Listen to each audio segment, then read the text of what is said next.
I am Rukhsa, but I'm more commonly known as Thootha, and I'm the face behind Fonithoshi.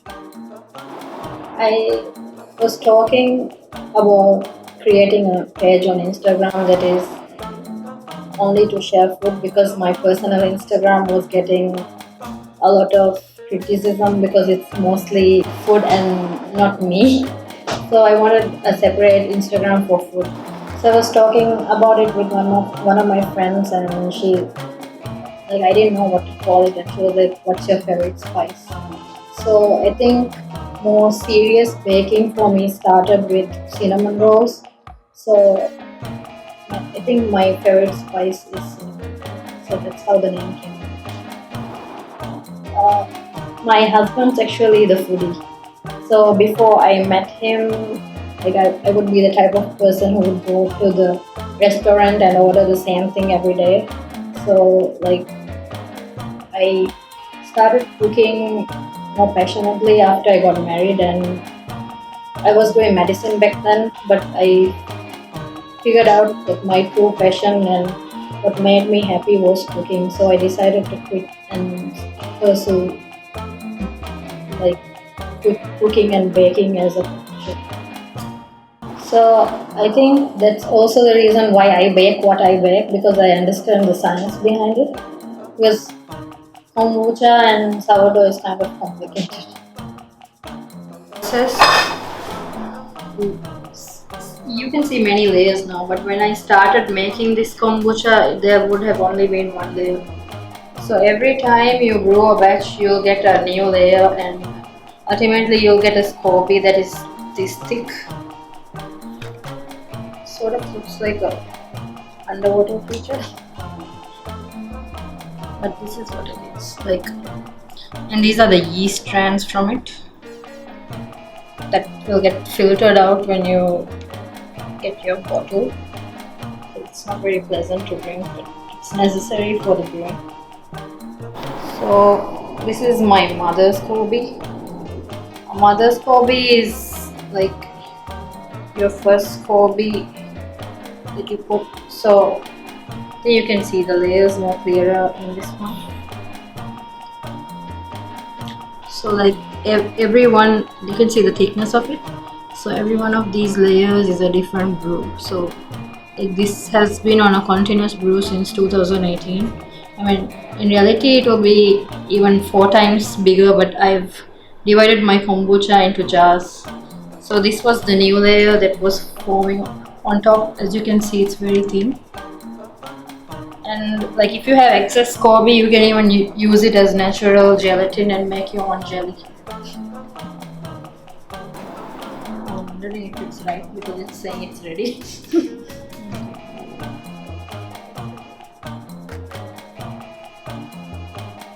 And you can see that it's slowly coming up as well because I just pushed this Kobe down.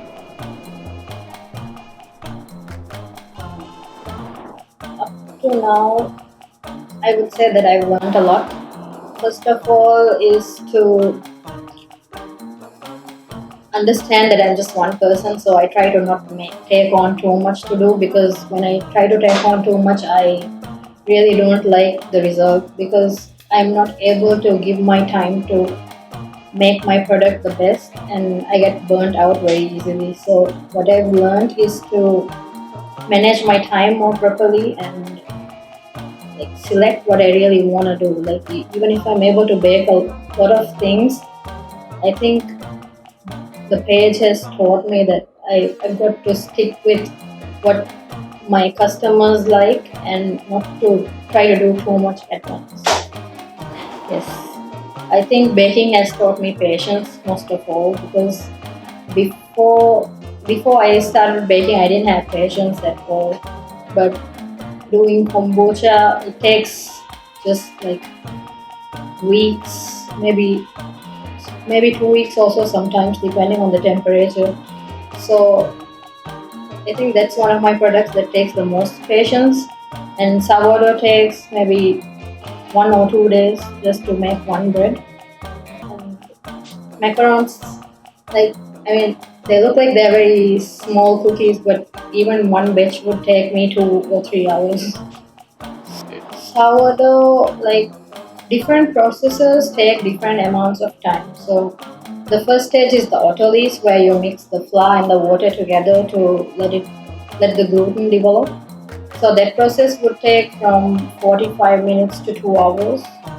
And like after that you add the levain, which is the natural yeast leavener. So the mixing part sometimes takes 15 to 20 minutes. So after it's mixed, I divide my dough into the different loaves that I'm doing that day, and there are three folds, and each fold is like 45 minutes apart. And after the folds, there's a final rest. That's the end of the bulk. So after the bulk, it will get shaped, and then again, like in the Benetton, it will spend another 30 minutes before it goes in the fridge for 16 hours. So the whole process would take a good chunk of the day.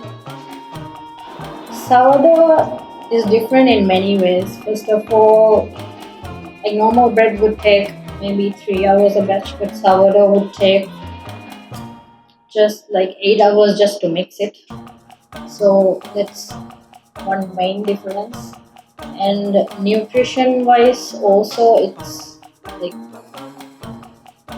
very different, because what the natural leavener does is that it takes all the bad bacteria which is naturally in the flour when it's processed. So what it does is when it's in the fridge, it will eat up all that bad bacteria and turn it into good bacteria. So it's a natural probiotic. I think it's like life, I guess, because not everybody would have the time to do everything by yourself. I quite understand that, because when I was living my life as a student, convenience was a big part of my life. Like I would opt for things that would take less time on weekdays that I have classes.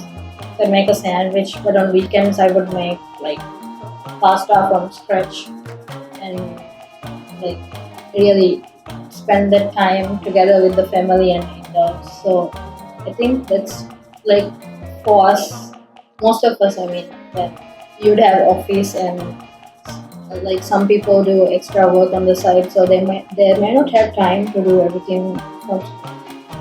And a fun fact is that in the ancient times, people wouldn't have ovens, so they'd have community baking, where everybody would do their loaves and they'd each do a different design just to mark their signature.